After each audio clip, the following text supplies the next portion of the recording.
Chodesh Tov ou Mevorach en ce premier jour du mois de Nissan. Et toujours cette paracha de Vaïkra qui inaugure le troisième livre de la Torah qui sera lu ce Shabbat, merci Hachem. Et cette notion de Korban Lachem, un sacrifice pour Dieu qui n'est pas mentionné pour les holot, les sacrifices qui étaient entièrement brûlés, provenant du gros du menu bétail. Pourquoi uniquement cette notion n'apparaît pas pour le Rola. Alors on répond que sur les paroles de Chachamim dans l'argument de Sota page 5, qui explique un verset du prophète Ishayahu, qui dit là-bas, Dieu dit, j'habite dans les hauteurs, mais aussi avec le brisé et l'humilié d'esprit. On explique que je suis avec le brisé, ça signifie que Kadosh Baruch Hu, pour ainsi dire, s'abaisse et réside auprès de celui qui est dans la détresse et l'humilité. D'autres commentateurs vont interpréter que je l'élève vers moi, c'est-à-dire que Dieu élève celui qui est brisé et qui l'amène auprès de Dieu lui-même. De là, on apprend que Kadosh Baruch Hu, il est proche du pauvre et de celui qui est humble d'esprit. C'est précisément ce que souligne la Torah dans cette paracha de Vaïkra concernant ce Ola, ce sacrifice entièrement brûlé.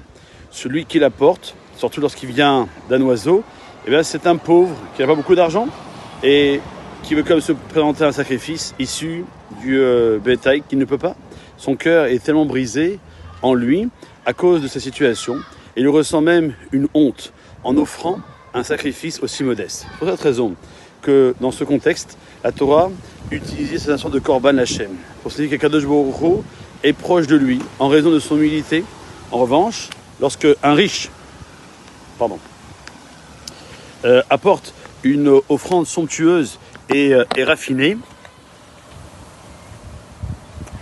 désolé, je vais tomber quelque chose, désolé, c'est direct. Eh bien, son cœur, à ce riche, eh bien, il est rempli de fierté, de satisfaction.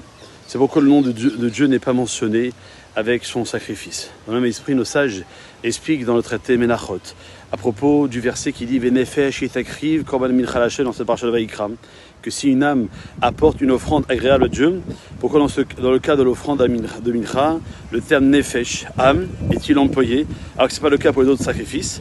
Et Hachem explique qui a l'habitude d'apporter une offrande végétale, le pauvre, et il poursuit. Je considère cela comme s'il avait offert sa propre âme devant moi. Ainsi nous voyons l'importance, la grandeur du sacrifice du pauvre. Bien que matériellement modeste, eh bien, il est infiniment précieux aux yeux d'Hachem, qui se tient particulièrement proche de lui. Alors, comme nous le disons à Rosh Hashanah, soyons comme des pauvres qui demandons pardon à Kadosh Baruch Hu, mais comme nous sommes dans le mois de Nissan, eh bien, pendant ces 6 prochains mois,